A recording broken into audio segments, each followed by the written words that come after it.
Hey, so we went camping. We decided to rent an RV for the first time and go camping. And as with everything that I do in my life, I see an application in business. Um, I think I romanticized what this experience would be like. Not so much the RV itself, although maybe a little bit. Um, but I definitely romanticized what our campsite would be like. I romanticized this picture of sitting out in front of the RV with our coffee and just looking out on this beautiful view, which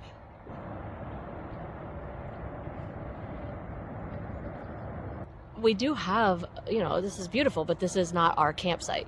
This is where tent campers would be. And we are up by the RVs. And so what do we look at when we're outside in front of our RV? Well, in theory, another RV.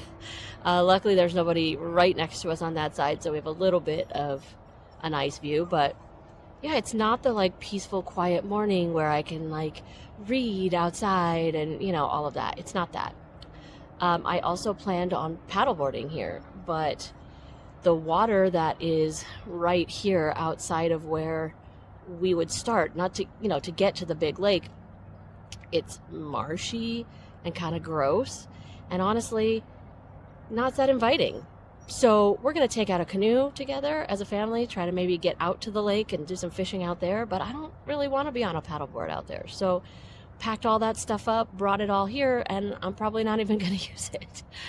So I guess what this is relating to for me is this idea of when we're starting a business for the first time, when we've never been a business owner before, and we have this romanticized vision of what that means to have a business, to be a business owner.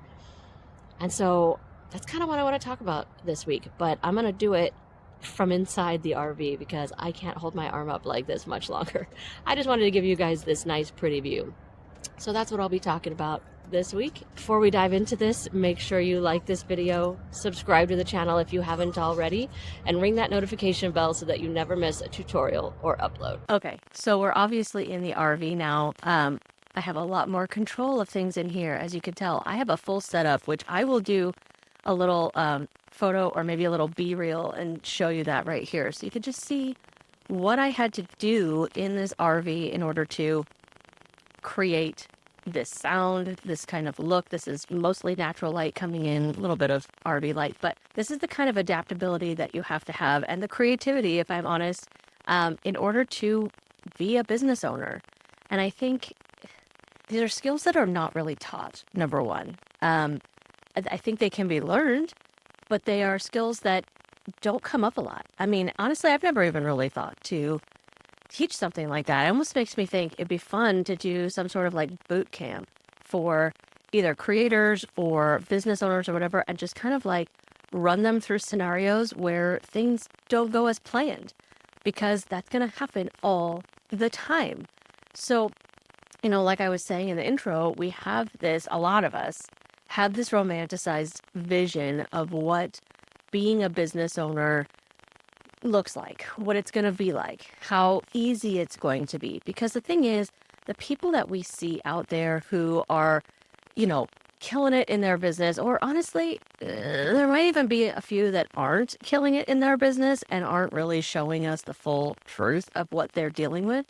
But even the ones who are killing it, I mean, most mentors at this point have addressed the fact that people on social media, especially business owners, are showing you the good side, right? They're not showing you all of the stuff that goes into making that good side a reality. Although that's getting better. I have to say, since I first started my very first business back in, 2010-ish, I don't know, maybe a little bit longer ago. When I first started that business, there was really not a whole lot of social media to begin with, so I was just going in blind. But even 5 years ago, when I started into Tech Savvy Academy and the more online side of things, as opposed to my vocal coaching business, which I talked about a little bit last week, people are being a lot more upfront now and more authentic about what it actually looks like to run a business, how many failed launches they had before their six-figure launch that they're celebrating and being all excited about, right? So people are being a lot better about showing some of the reality behind the scenes. But I still think there's a lot of that romanticism out there, this idea of just having this life of freedom, this time freedom, location freedom. I mean, I'm proof right in this very moment that both of those can be true, but you have to learn how to be adaptable. You have to learn how to be creative and how to make things happen in maybe a less than desirable environment. Okay. When I show you what this setup looks like, you will see what I mean. This is a less than desirable environment. I have no idea how this sound is really going to come out, but I brought my good mic. I packed up all this stuff in order to be adaptable and in order to be able to film something here that would at least be close to the sound quality and video quality that I'm used to on my channel. Not that that's even really that important, but that was something that I wanted to prioritize. If I was going to film here, I wanted it to look good. I didn't want it to be just like, oh, look, there's that vloggy video that she did, right? I wanted to be able to stand next to the rest of my content. So I did that intentionally. Now, when it comes to clients and stuff, I decided, because I'm actually like more on vacation this week, as opposed to just having location freedom, living that digital nomad kind of life, I took the week off from working with clients. So I am not taking client sessions. I'm not, responding to client tickets for Trello and things like that. Not this week, but I could. I have a computer. The Wi-Fi here at the campsite's pretty good. And if you were in a hotel or on a cruise, well, on a cruise it'd be a little bit harder, even though they have Wi-Fi, but it can be kind of pricey. But in order to really, truly live that location freedom, there's a lot that goes into that. And there's a lot of setup and there's a lot of adaptability and a lot of just letting certain things go. Because sometimes it's not going to go as planned. You're not going to be able to get it set up the way you want it. It's just not going to happen the way you wanted it to. And that's only when I'm talking about, trying to be out on the road or living a more free kind of lifestyle and have a business. So you might be thinking, well, okay, but that doesn't apply to me. I'm not trying to do that. I just want to be able to live in my house, have time for my kids, my husband, my pets, whatever it is. I just want to have that kind of time freedom in my own home. I don't even care about all that other stuff. But I mean, the reality is that stuff is going to go wrong and things are going to come up here and there that you're going to have to learn to deal with. And so, I think I mentioned in the intro, because that was yesterday and many things have happened in my brain since then. But the reality is that we rented this RV. This is not our RV. But even if it was, there are a lot of things that need to be maintained in an RV in order to keep it running smoothly. And by running smoothly, I don't even just mean like the car part. I mean the water, the showers, the hot water, all that stuff. You have to do a lot of maintenance. You have to be really organized, because that's one thing that I'm learning in this RV in particular. It's only 25 feet, which sounds big, but is not. It's like a black hole. Literally all the things, all the little things, you set it down and it's like, it just disappears. This is the reality of having an RV or something like this, or a boat or whatever. But it's also the reality of having your own business, having a small business. It needs maintenance. There is no such thing as a true set it and forget it business. Yeah, you could hire someone to deal with all the maintenance. Absolutely. If that is in your budget, if you are making enough money and you can hire someone to kind of take care of those maintenance things, then that's great. But somebody has to be doing it, right? And for at least a good amount of time, that somebody needs to be you. So you need to budget that kind of time in and recognize that if it doesn't just immediately turn into this smooth running business, that doesn't mean that A, you're not cut out for this, doesn't mean that B, your business idea sucks or it's never going to be successful. It doesn't mean any of that. It just means welcome to the world of being an entrepreneur. That's just the reality of things. There are so many little things that it's easy to forget about, things that need to be really organized, which is where someone like me comes in to help you figure out how to organize all of your digital information, how to organize yourself for your own productivity so that there's a chance that you might actually be able to have a life. Because yeah, that whole concept of, well, you have to pay your dues. And so if you're going to be a business owner, you're actually going to be working, more than 40 hours a week to start out. That's not necessarily true. I mean, I do think that there's more work involved than maybe some people would lead you to believe, or maybe than you have romanticized going into being a business owner. But I think it really depends on the type of business you have, as well as whether or not you're expecting your business to be your full-time thing and pay all of your bills like right out of the gate, or even in the first year or so. If you're expecting that, then yeah, expect to work more than 40 hours a week. But if it's something that can start out as a side hustle, or you can grow while you work in a corporate environment, which is what I'm doing, then no, it's not going to take 40 hours a week. You don't have 40 hours a week. So you just figure out what is the realistic amount of time I can give to my business every week, and then adjust your plans accordingly. Adjust your goals, adjust your realistic mindset. Don't expect to get to a place where it's going to pay all of your bills in a year if you're only able to give it maybe 10 hours a week or even 20. If you're only able to give it that much, then just recognize that it's probably going to grow a little bit slower, and that's completely normal. As long as you're seeing that upward trajectory, as long as you are seeing growth and seeing movement, and that needle is moving, as it were, as a lot of us like to say, as long as you're seeing that, then you're going in the right direction. The only way that you can work towards acceleration of that would be to put more time into it. It could absolutely happen on its own and grow faster than you expected, for sure. But in order to create that level of consistent growth that we all should be really looking for, because honestly, anything that skyrockets too fast is potentially going to plummet just as quickly, or it just might be something that you don't know how to replicate that level of virality or success. And so then you're going to hit this really big high and then kind of plateau and not really know where to go from there, right? So this slow and steady kind of move towards growth is ideal, in my opinion. Same thing when it comes to like a YouTube channel. Like I see all the time people who are talking about, oh, I got monetized within a week or a month or whatever. And that's great for them. But I would be curious to see them a year from now. Do they even still have their channel? Because there's a good chance that some time-sensitive, timely thing that they put out there hit virality, shot up their subscribers, hit their watch hours, right? Just like shot them there really quickly.